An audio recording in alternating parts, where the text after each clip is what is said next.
আমার কলিজার টুকরাকে হায়াত দারাজ করো, রোগ ব্যাধি থেকে মুক্ত রাখো। আমার হায়াত থেকে 10টা বছর আমার সন্তানকে দিয়ে দাও। এইবার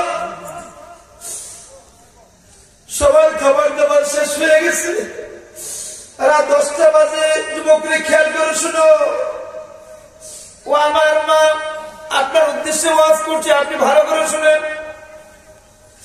পুত্র বধূ লাল ভানু নীল ভানু, তোমরা যারা আসো ভালো করে শুনো। শাশুড়িকে বরদাস্ত করতে পারো না, শ্বশুরকে সম্মান করতে জানো না, তোমরা ভালো করে শুনো।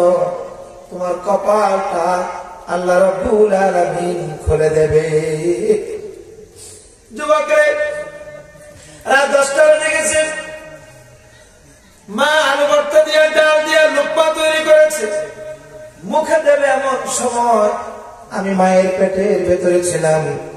মাথা দিয়ে গোতা মেরেছি, পা দিয়ে মার কলিজার মধ্যে লাথি মেরেছি।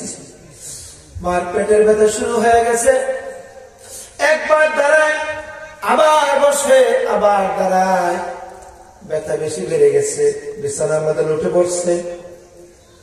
আব্বা বলতেছে, স্বামী বলতেছে, কি গো সুমাইয়ার মা, ও সুমাইয়ার মা, একটু আগে দেখলাম খাবার লোকমা তৈরি করেছো, মুখে দেবে, এখন কেমনে ঘুমায় গেল?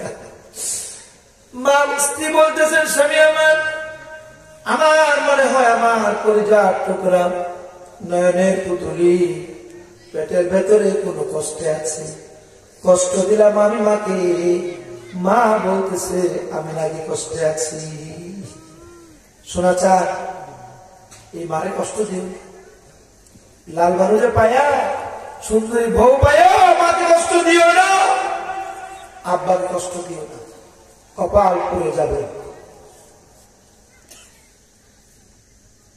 এই মা যার কবরে চলে গেছে, কার কার আম্মা কবরে চলে গেছে, আব্বা কবরে চলে গেছে, একটু হাত তুলেন তো, একটু হাত তুলেন,